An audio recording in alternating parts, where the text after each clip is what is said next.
নমস্কার পাবলিক, আমি সৌরভ।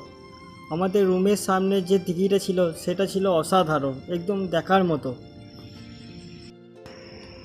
কোম্পানিতে আসার পর আমার গুরুদেব, আমার পার্টনার বলেছিল তুই আজকে পাইপ ব্যান্ড করবি, এবং যে সমস্ত মিস্ত্রিরা ছিল তারা সাইড গিয়েছিল। আমরা তিনজন আজকে কোম্পানিতে ছিলাম এবং পাইপগুলো ব্যান্ড করা হয়ে গেলে বলে আমার কাজ ছিল আজকে কাটিং করা, এবং সেই জন্য পাইপগুলো আমি ঝটাঝট ব্যান্ড করে নিচ্ছিলাম।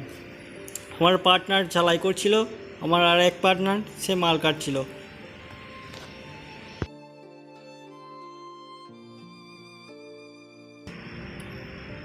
খাবারের সময় হয়ে গেছে, এই জন্য কাজ ছেড়ে চলে গেলাম উপরে খাবারের জন্য।